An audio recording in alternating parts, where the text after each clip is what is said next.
So as many of you know, my life seems to give me exactly what I need each week to experience firsthand what I'm preaching on.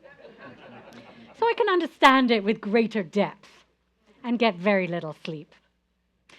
And this week, well, I'm not sure I should have chosen this topic of how to make it through hard times because it's been a really tough week for me. But lest you worry, I'm coming through it now, and I've certainly had great opportunities to practice how to make it through when the waves are crashing around us and life feels really challenging. Thank you, universe. And simultaneously, I know that many of you are dealing with intense physical and emotional challenges right now, not to mention the acts of cruelty, violence, and inequity that we are witnessing in this country on a day-to-day basis. And that coupled with ongoing climate disasters, where our friends, families, and neighbors are losing their homes and their livelihood. Even our wonderful UU Camp de Benneville is impacted again as the road to the camp was swept away by recent mudslides. Last year, it was closed because of fires. So many of us feel the weight of the world heavily in our muscles and bones, and we are weary. Anyone else here weary?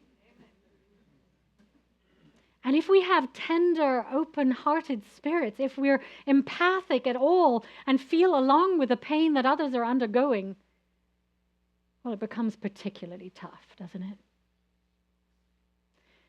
And though we may wish to find a way to control all that is happening, to fight every single injustice, inequity, evil, and cruelty around, we simply cannot address them all because they're coming too fast, too often. And there are too many.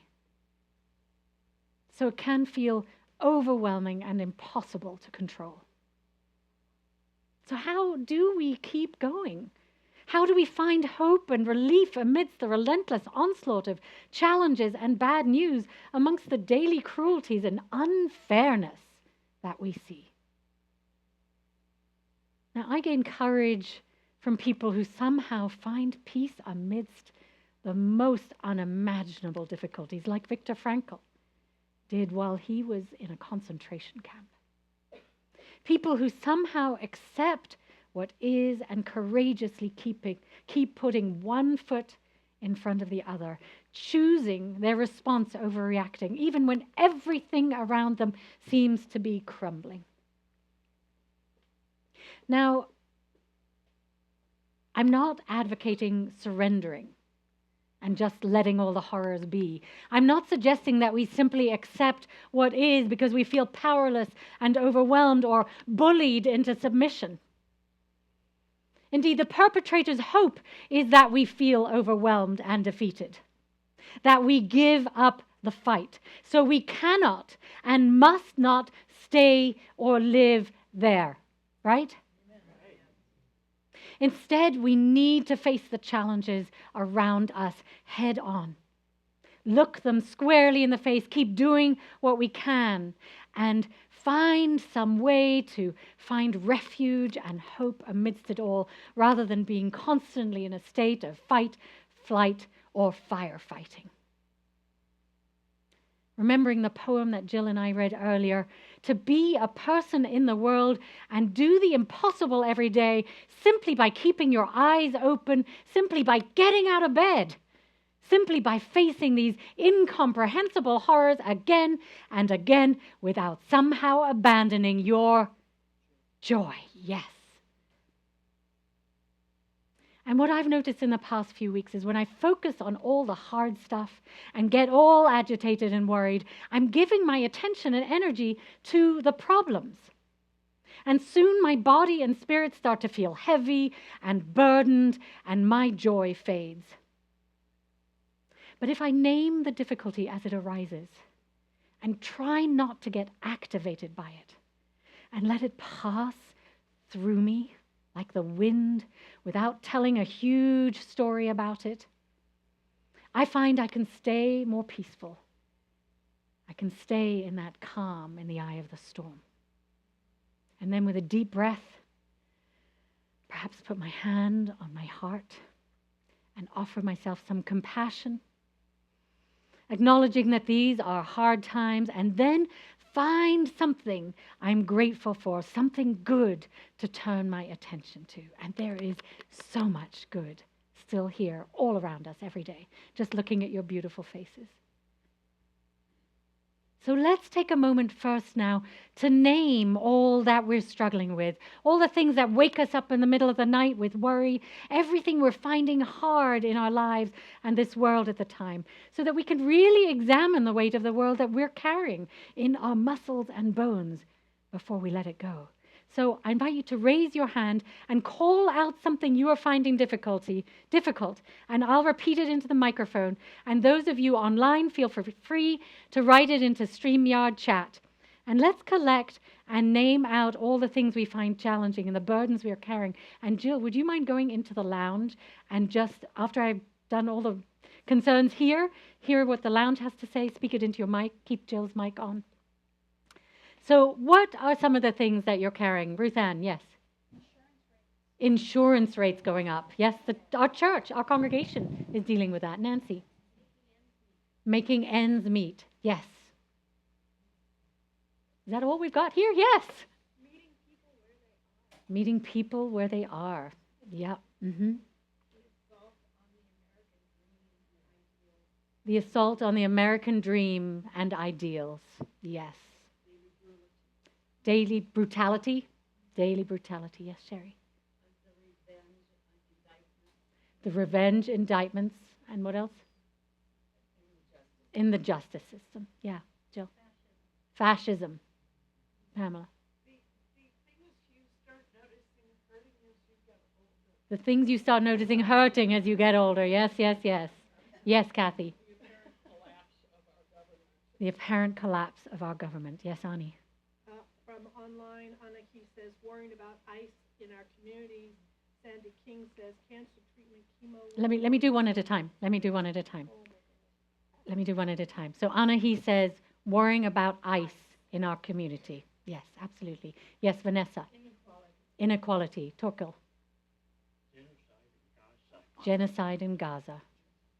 Read the next online.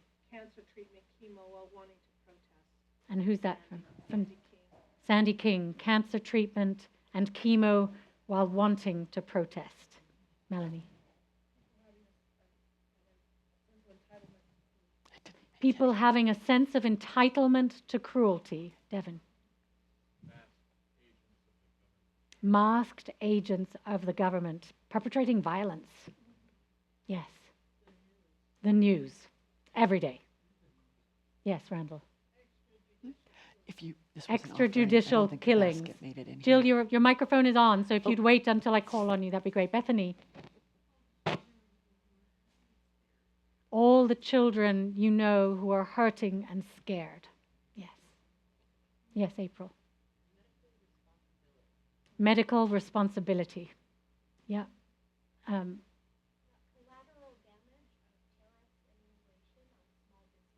Collateral damage of tariffs and immigration on small businesses. Yes.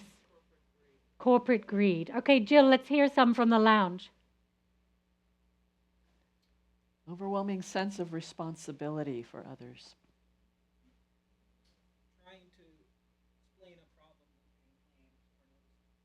Trying to explain a problem and then getting blamed for noticing it. The fear of exercising free speech. Yes. Too many people feeling helpless. The breakdown of democratic institutions. Did we get? Oh, one more.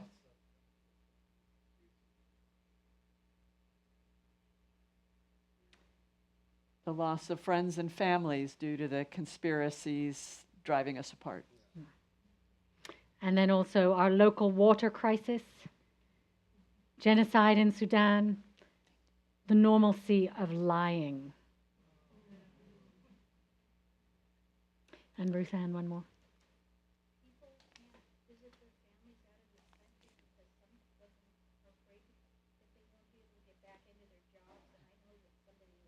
People afraid to visit their families out of the country because they're afraid they won't be let back in or get back to their jobs. And she knows someone who went through that. Okay, last one. Last two. The encouragement I received yesterday at the No Kings rally. Big, strong showing. That's for our next section, the good things. Yes, one, David. The pain of empathy when so many are suffering. Yeah. That's a lot, isn't it, my friends? So I invite you to put a hand on your heart. No wonder many of us are agitated and not sleeping well. No wonder some of us feel hopeless and exhausted. Loosen, loosen, baby. You don't have to carry the weight of the world in your muscles and bones. Let go, let go, let go. Now, it's all very well to sing about letting go, but how do we actually let go in the middle of it all? How do we ease our pain and release the stress carried in our muscles and bones, not to mention our heads? How do we lighten our load and find hope in this time? The primatologist chimpanzee expert Jane Goodall, who passed away just over a week ago, wrote several books on hope. And in a recent New York Times interview, she said, hope isn't just wishful thinking. She invites us to imagine a long, dark tunnel with a little star at the end representing hope. There's no good sitting at the mouth of the tunnel and wishing that hope would come to us, she said. We've got to roll up our sleeves and we've got to climb over and crawl under and work around all the obstacles that lie between us and the star. And we will hear another message from this extraordinary, gentle woman of courage and deep wisdom at the end of my sermon. But on a recent trip to Ireland, I got inspired by several other visionary women. Our journey with 24 women clergy, there were UUs, UCC, and United Methodist women clergy from all over the US, was titled Creator, Badass, and Saint.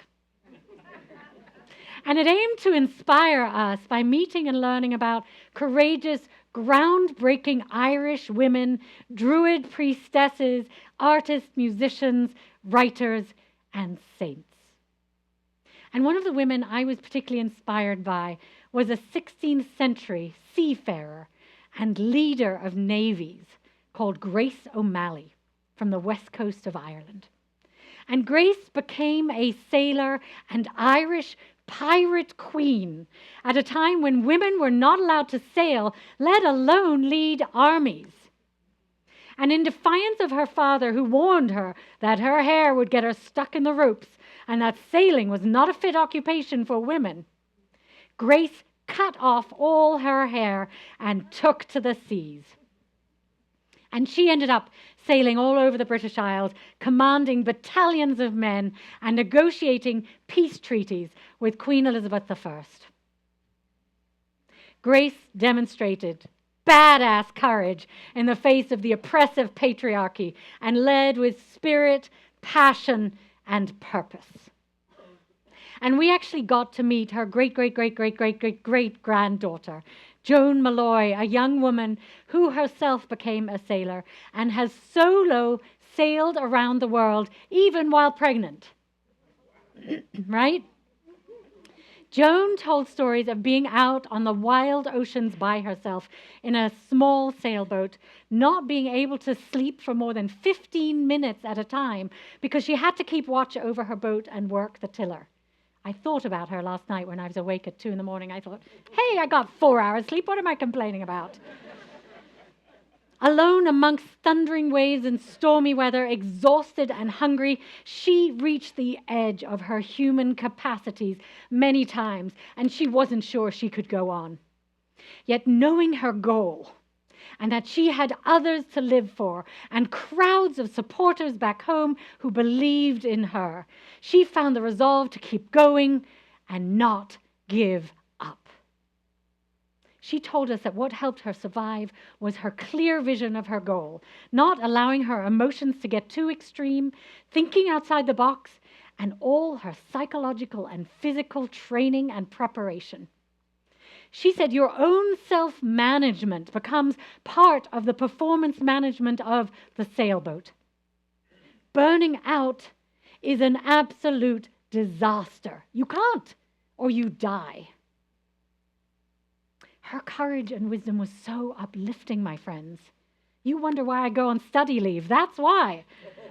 But she also trained hard on her mental conditioning to make it through nearly impossible challenges, which reminded me of the importance of our regular spiritual and personal resilience practices and of creating a clear future vision to call us forward with courage and strength to keep going on no matter what.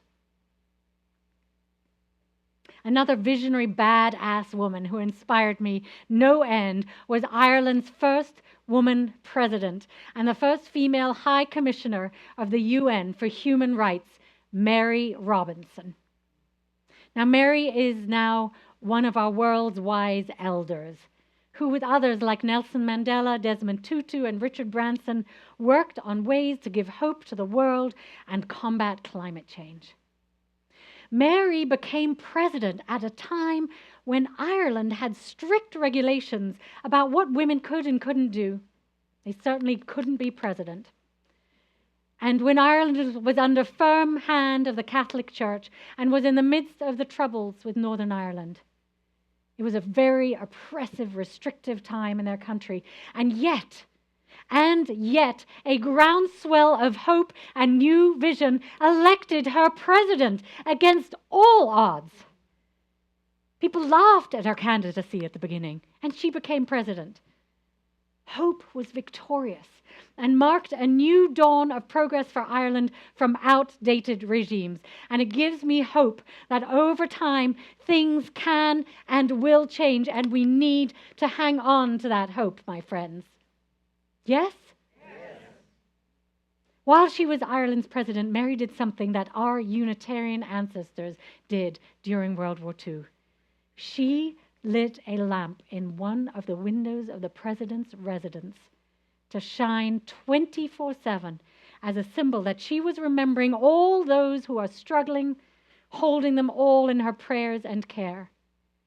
She was shining a light for anyone who is marginalized, oppressed, or suffering, as well as for our beautiful earth.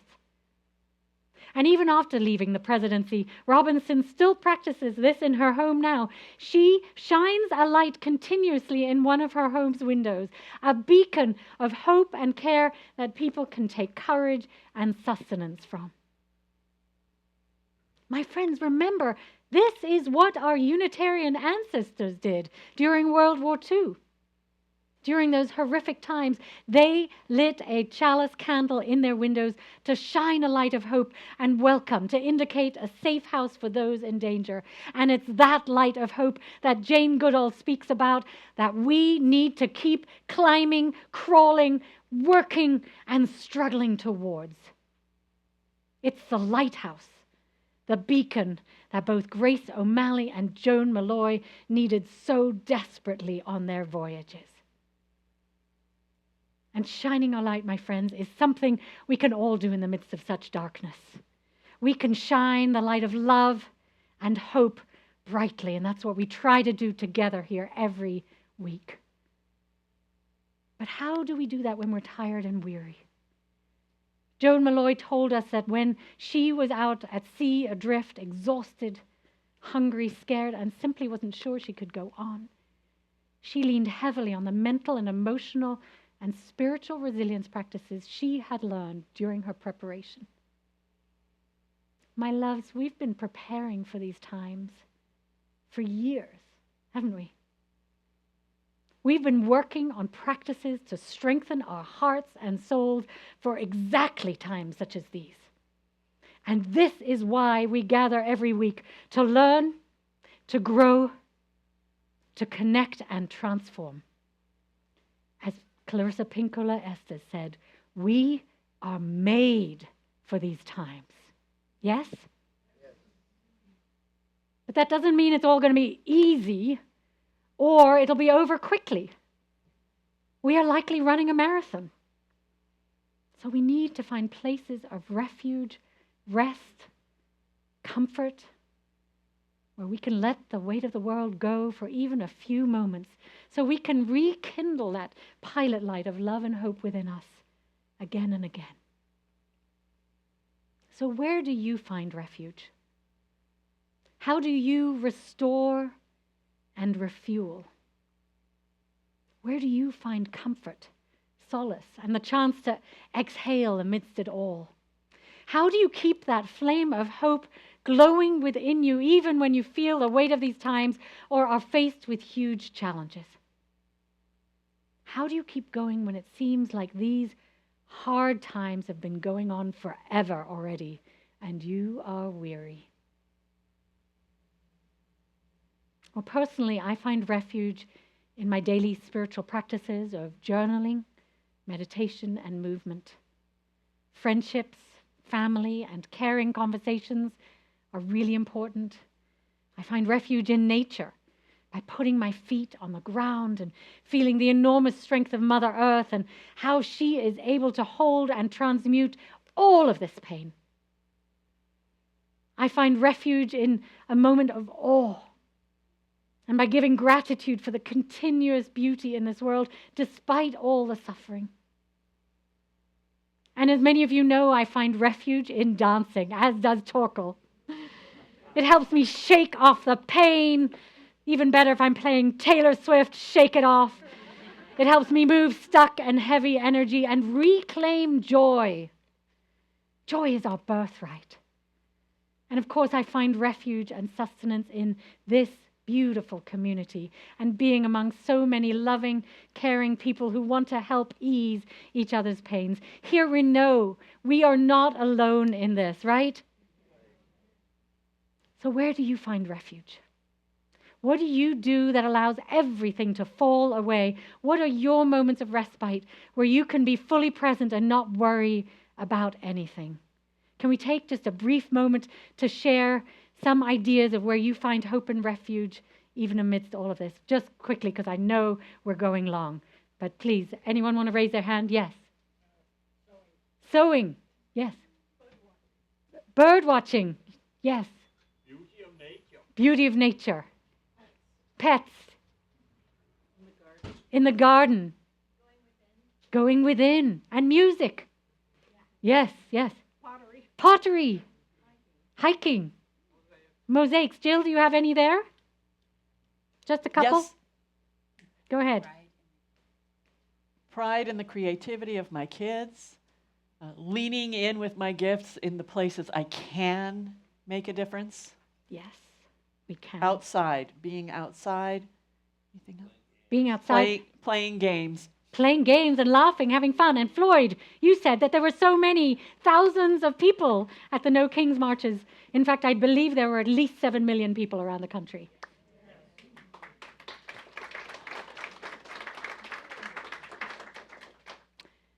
So there's a lot of good, right? And I encourage you all, maybe during coffee hour today, to share what brings you refuge, what restores and refuels you, what brings you joy, and try some of these refuge spaces yourself. We've got to grow those spaces in our lives, because these are the places that you can find comfort and renewal, where you too can replenish your soul and strengthen your light. These are the places we can find sustenance to help us make it through that dark tunnel towards the light of hope. And also it helps me to imagine that somehow there may be some higher purpose to this difficult time. That all this ugliness will spur us all on to grow our light and love and evolve as humanity. It's time we evolve, isn't it? That the darkness maybe has to reveal itself so we learn to shine our light more brightly. Remember how we see the stars more brightly during a very dark night?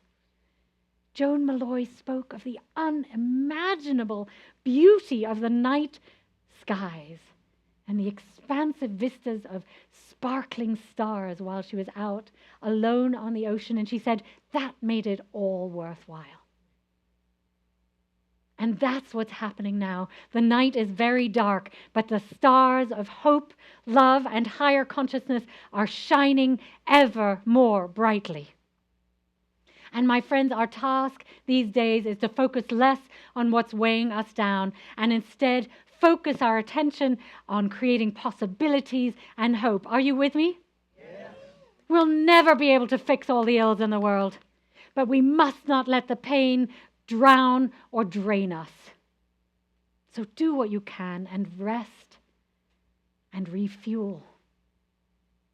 Because more important than anything at this time is to be able to keep going on in this marathon and to cheer each other on like many of us did at the No Kings protest yesterday.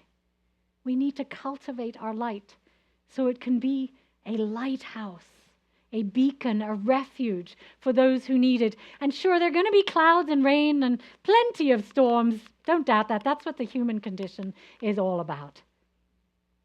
But let's not be fearful and overwhelmed.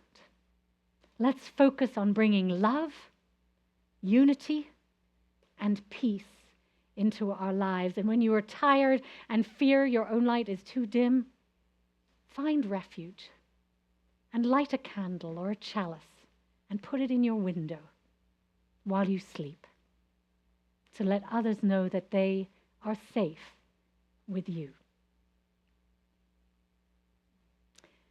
To honor the memory of Jane Goodall, who was so attuned to our interconnectedness, may we keep climbing over, crawling under, and working around all the obstacles that lie between us and the star.